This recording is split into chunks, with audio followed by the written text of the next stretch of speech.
Hello and welcome to Tech Hub, your go-to platform for all things tech in the continent. It's 2021 already. Happy New Year!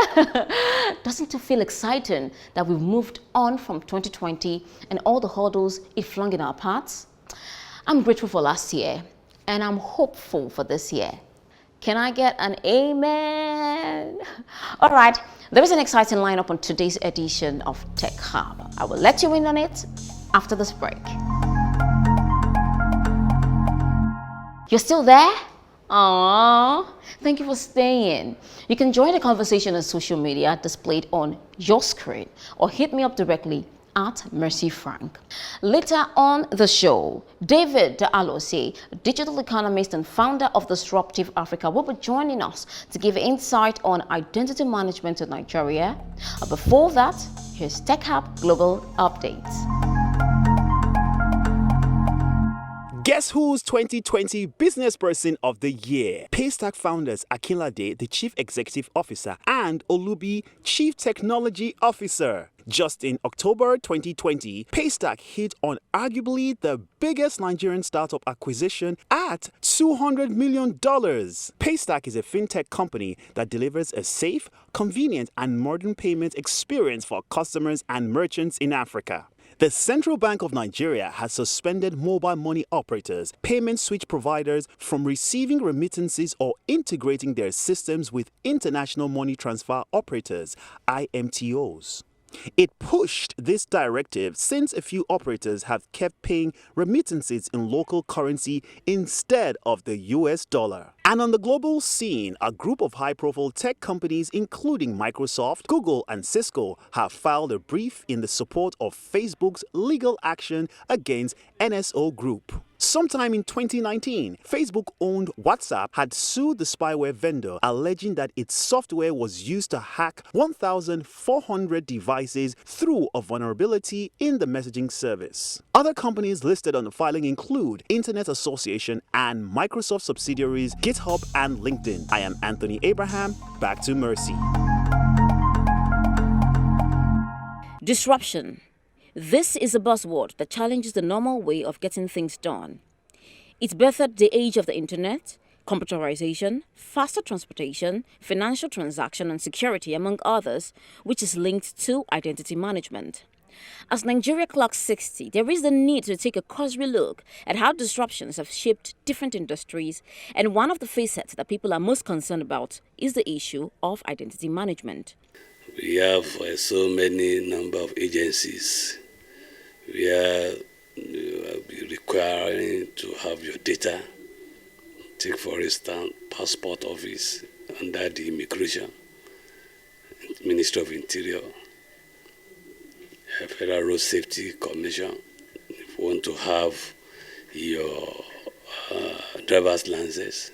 Concerned individuals have been making moves to contribute positively to the unification of identity management in Nigeria. There was a time I moved a motion, and the motion was passed into resolution to assist the government. That there's need for us to consolidate all our database in one agency, and that agreement has been reached. Every single agency will now be consolidated under National Identity Card Management Commission. The unification of the database, which comes with immense benefits, is capital intensive. So if I've involved myself in any shaded business or businesses, that's how they can detect it. I need to get my international passport. I need to apply for a permit. I need, all those things need to literally disappear in terms of paper. Those things need to become fully digital services, which means that there are no options apart from doing it digitally. We need to get to that point. Today, there's still workarounds, and then you still need to fill a form, or there's a person in between that allows that helps you to do that. Those things need to go away. And of course, we've also spoken about digital skills and making sure that people are comfortable to be able to go online and access a service that government renders. It seems the steps have been taken as the Nigeria Immigration Service clears the air. Today, the new enhanced passport, which was rolled out by Mr. President last year, is today linked with a national identity number, which means you cannot have the national passport of Nigeria without having a national identity. And you are aware national identity number NIN is connected to BBN. So that when we put your NIN number, it will be the same identity with your driver license. It will be the same identity with your passport. It will be the same identity with the voter's card. It will be the same identity with the insurance. We have connected real-time online with Interpol database of lost and stolen passports. We are the only country in Africa who is connected real-time online. Only country in Africa. With the call for a unified database comes the problem of data breach, a global challenge. So this system will allow protection of data because it is warehoused with us. Remember, we have challenge with private partners. Under most of the job are done under PPP. So we are taking over our data because the agreement said the data is ours. It cannot be in the hand of PPP. That's why Mr. President approved the construction of the technology building. So by the end of this year, we'll take our data under our control. With the support of government agencies like NIDA, will secure it, and we will share with law enforcement real-time online. Embracing disruption in Nigeria's identification system involves the cooperation of the citizens. Don't bring cash to passport office. It is an incitement for corruption. Pay online. Please, when you come, don't give money to an immigration officer. Go and pay in the bank and collect your receipt. While it is possible for one to argue against the necessity of such efforts in light of other challenges confronting the nation, there is the need for accurate data for national planning and economic growth. Mercy Frank, reporting for Silverbird News 24, Lagos. Congrats again to Paystack founders Akinlade and Alozie on building a homegrown reliable platform that can be exported to the world. This is good. We hope to see more of that. Now with the recent name SIM registration, which is good for the nation, there are concerns about how our data can be protected. So I had a chat with David Alozie, founder of Disruptive Africa. Awesome guy. He has a dream of Africa embracing AI, artificial intelligence. Now, we discussed identity management, data management, and the way forward for Nigeria when he visited our studios at the Silverbird Galleria. Hold on, you see you're standing? That was David's choice. All right, here is how the conversation went. Trying to get digital identity is a very good thing because it has some advantages, and also so far it's not been so bad. Just the time is very tight, and there are lots of opportunities there, and there are also some areas to be concerned about as Nigerians in terms of privacy. How is the data going to be managed? Can we be relaxed? Because we know, like some last week, the NIMC website was down. Which we had was upgrade. Should we be concerned? What's security and all? Because we know there is the Nigeria Data Protection Regulation. Yes, but that is for non-governmental organizations, private organizations who are dealing with people's data. So we are yet to see where a NIMC or the government agency is able to show Nigerians how secure the data is. So those are the concerns so far. Do you have multiple data issues in Nigeria, or is it okay as it is? Presently, the data identity of people in Nigeria is kind of fragmented and in silos. So majorly what NIMC was trying to achieve is to have all data aggregated into one, where you have an NIN that is linked to your driver's license, to your international passport, to your voter's card and everything. And the essence of that is to have everything in one, to avoid issues of ghost workers, to accelerate a whole lot of things. So those are the things. So, like I mentioned, the concern is what kind of structure, what data privacy regulation does the government have on ground to protect our data? If during the period where people are asked to connect their NIN to their phone numbers and the infrastructures of the agencies already going down, and we hear updates, should we be concerned? I believe what the government should be doing is to look for talents within who could help, get this thing up and running. Because so far we'll be having lots of traffic to the servers and all. So how scalable is the infrastructure to handle this, in terms of security and all? For me, it's safer if the government is looking at having decentralized kind of servers, decentralized identity management system where, for it to be, breached, it will be a bit tough. It should be decentralized and it should be based on some level of stakeholders. And I think the government should be looking at having some kind of working together with the financial institutions who so far over the years have proven that they have strong know-how in maintaining servers. So far, we can't say people's money are lost so far. So the government should be looking at partnering, working with this kind of people to make this work out. Because and the government should also look within. This kind of project is something that should be, run from within. Some projects shouldn't just be outsourced. Because if we go back to America, we heard about the saga of the Cambridge Analytica, about how, it was believed that the people's data from social media and all was used to influence the outcome of the election. Those things are still going to happen. With this digital data, digital identity, there could be issues of identity theft. What is on ground to protect it? Because data is a new oil.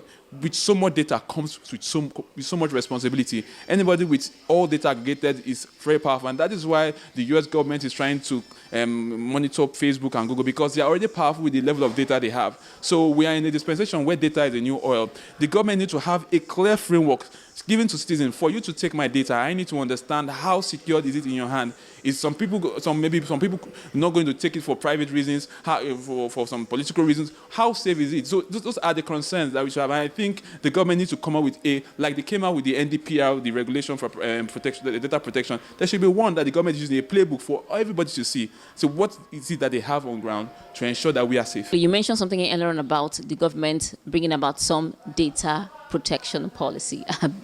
Not many of us know about that. How can individuals leverage on that data policy to ensure that when there's a flagrant abuse of that policy, they can hold any company or any individual responsible who uses that data for bad? So far, what we are aware that is available is Nigerian data protection regulation, which companies are bound by. So when they're processing data of people, maybe in thousands and millions, like the telecom operators, if you have more than that, you need to run some kind of data protective audit, and to ensure the data is well protected and not misused for several things. So that's the regulation we know for private companies. The agency, NIMSI and the rest should have a kind of framework that help Nigeria know that this is how the data will be used, this is how it will be extracted, to be sure that it doesn't fall into some people's hand and all that. So far there's an NDPR, that's a playbook for private organizations. I believe there should be a kind of communication, a process, something properly legalized that shows the flow of data within the government agencies. So, which for now, I have not heard of any, which there is need for that, for we Nigerians to feel safe. There's so much abuse of data in Nigeria right now because we are not data-centric. So how can individuals ensure? Do they have a role to play in ensuring that the data is not abused? Looking at Nigeria is more of a mobile nation. Many things are done by mobile phone. So the responsibility, the responsibility is shared across people. Okay, let's start from we Nigerians. We need to, with the way this identity thing is going, your phone and your SIM card is going to be a bigger asset. You need to protect your phone very well. You need to ensure you use pins. You need to ensure that you don't just drop it anywhere. Because with the kind of framework that NIMSI is coming up with, they're coming up with what they call tokenized data, where for someone to use your identity for any verification or in a bank or whatsoever, you need to give them a token, like a permission, a consent for them to actually use that. So anybody who gets your mobile phone, your SIM card is able to do that. Then on another hand, the telecom operators, the telecom companies, they need to look for a way to inculcate artificial intelligence for security. The telecom have a lot of data they can use to preserve, to protect things. Presently, when you want to retrieve your line, the NCC has made it compulsory. You come with an affidavit, you come with several things. But the fact is this: these things can be forged. That is just the truth. These things can be forged because sometimes I wish the government could go and engage with the technology community ecosystem and see what these guys can do. I've seen a lot of technology guys, there are a lot that technology guys could do, but most of them, because of integrity, they are held back. So the government should be looking at how to engage these guys. If they don't work for you, they could work against you. If you don't empower them to do something meaningful, they could be used for anything, or their talent could be exported somewhere. So what that needs to be done, the telecom operators need to start looking at how to add an extra layer of security in SIM card. There should be a way to control people usage by location. So look here, the telecom company, Google and the rest of them, their servers are not here in Nigeria, but you hardly hear breach of data and a whole lot of them. They are not here. So there are proper processes which they set, which I think our telecom operators should look at that. There are a whole lot of data they have gathered in their server, which they can use to put extra layer of security to ensure that we are safe. Because with the way that all the whole identity is integrated to NIN, there could be cases of identity theft. And there should be some proper algorithm, there should be some proper flow that reduces such things from happening. Let's quickly talk about the future of I Am. At what point do you think Nigeria will begin to inculcate innovative ideas into, data management? For example, in some countries, you could do a whole lot of things in terms of company registration remotely, which in Nigeria we're also getting out there. And so let me give an example of some things that happen out here. Some years ago, I was making an argument that why would I have a bank account detail with one bank have been verified, or either my corporate account, and I go to 5 other banks, I have to keep on dropping those things. So those things, they inhibit development, they inhibit innovation. It reduces the rate at which business can do turnover. Okay, for example, I have an account with one bank recently. I was trying to get a DOM account, and I needed to start trying to bring those documents. I say, hey, it took me to speak to someone in HQ for them to adjust. So look, data has become very is changing a whole lot of things, and apart from Nigerians, the government, there's a whole lot of role to be played.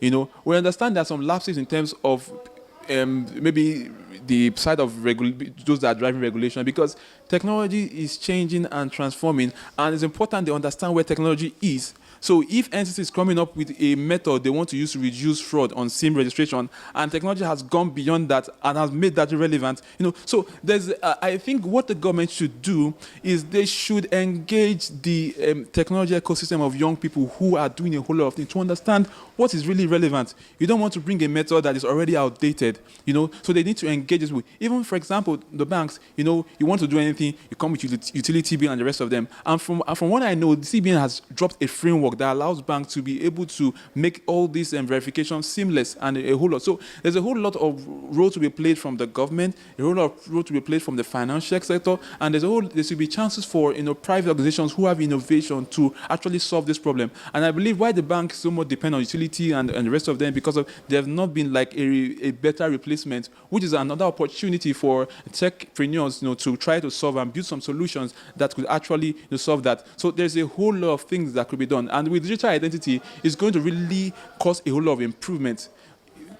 On the assumption that the private thing is well covered by the government, it's going to accelerate activity in the financial sector. It's going to accelerate a whole lot in terms of verification. Those kind of bureaucratic verification processes that delay maybe operations in the government agency, in the private sector, is really going to accelerate them. Something that requires you to go back and spend days to get some documents just by one button and all is accelerated. So because that is why countries like UAE is looking at using artificial intelligence. When you are using artificial intelligence to do what you're doing, you could turn over one resource to give you results 10, 20, 100 times. But when, as a government, we are not looking at leveraging AI, and we are doing it the old traditional way, when you use one resource, the result you get is one. And that is why countries like UAE are trying to get AI experts into the place. They have minister of AI. They know what they could achieve with that. So there's a whole lot of education that needs to be happening in the side of the government. They have to engage the tech ecosystem to know what is latest. Engage the grassroots people to know what to do. So that you won't be out there, probably in Abuja or anywhere, and you come up with some kind of policy or regulation which has become irrelevant, which technology has made irrelevant. So there's a whole lot of things to be done. But I believe if we all work together, we could achieve a lot. And if it does happen that the government wants to use AI or highly innovative means of managing data in Nigeria, do you think it's going to affect the rural area positively, or they'll be left behind? What matters about AI is the application. So far, there are millions of people who don't have smartphones, the low-income earners, those in the rural areas. And we already have USSD and SMS technology. So USSD is just a kind of bridge between the feature on non-smartphones and the internet. So actually, there is opportunity to still use AI and still feed those who are using feature phone, depending on how you build the technology. So while we are believing that more people will start using smartphone, but there's a whole lot we can still do with the normal feature phones, in reaching out to them. What does Nigeria stand to gain by having a robust, sound data management structure? Data is the new oil, and it's very good that the ministry in charge of this area is really taking a very bold step in trying to make some changes.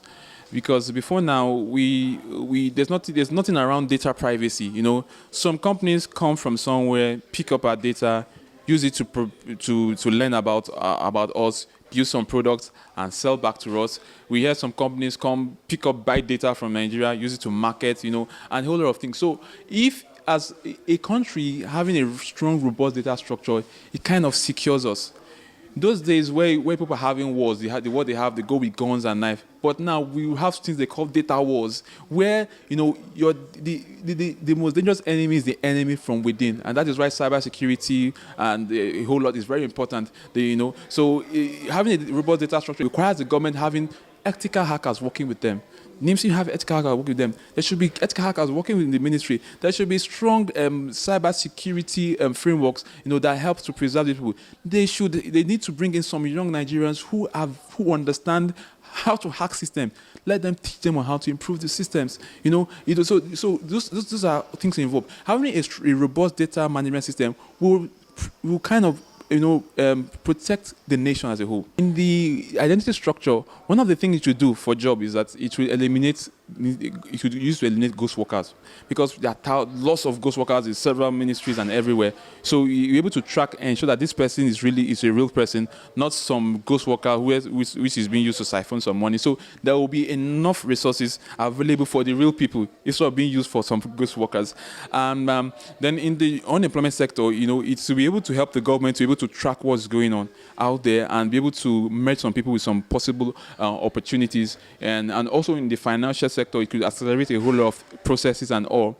And if the economy is accelerated, more people could get job and some resources could be turned over several times faster than before, and there will be enough that happens, that there'll be abundance, for everybody. Same with the educational sector, and there's a whole lot of ways you could leverage digital identity in the educational sector.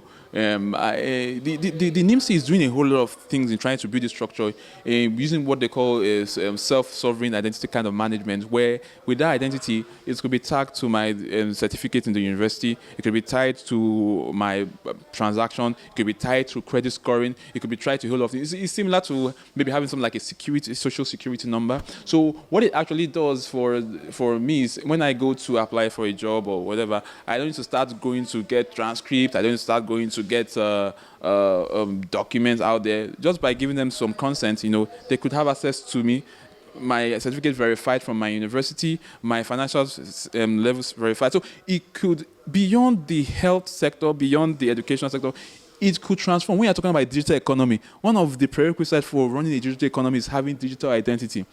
With that, a whole lot of things could be accelerated, and the resources that the government uses to run for 1 year could be turned over like 2 times, and a lot of things can happen faster. There'll be an increase in revenue, the FIRS will have more revenue running, the companies will have abundance, and a whole lot of things could happen. So there is a huge opportunity if the government could sit down strategically to pull everything together and push it forward. In how many years do you think Nigeria is going to get there? If the government is steady with the way the Minister of Digital Economy is going, within 5 years, we could achieve a lot.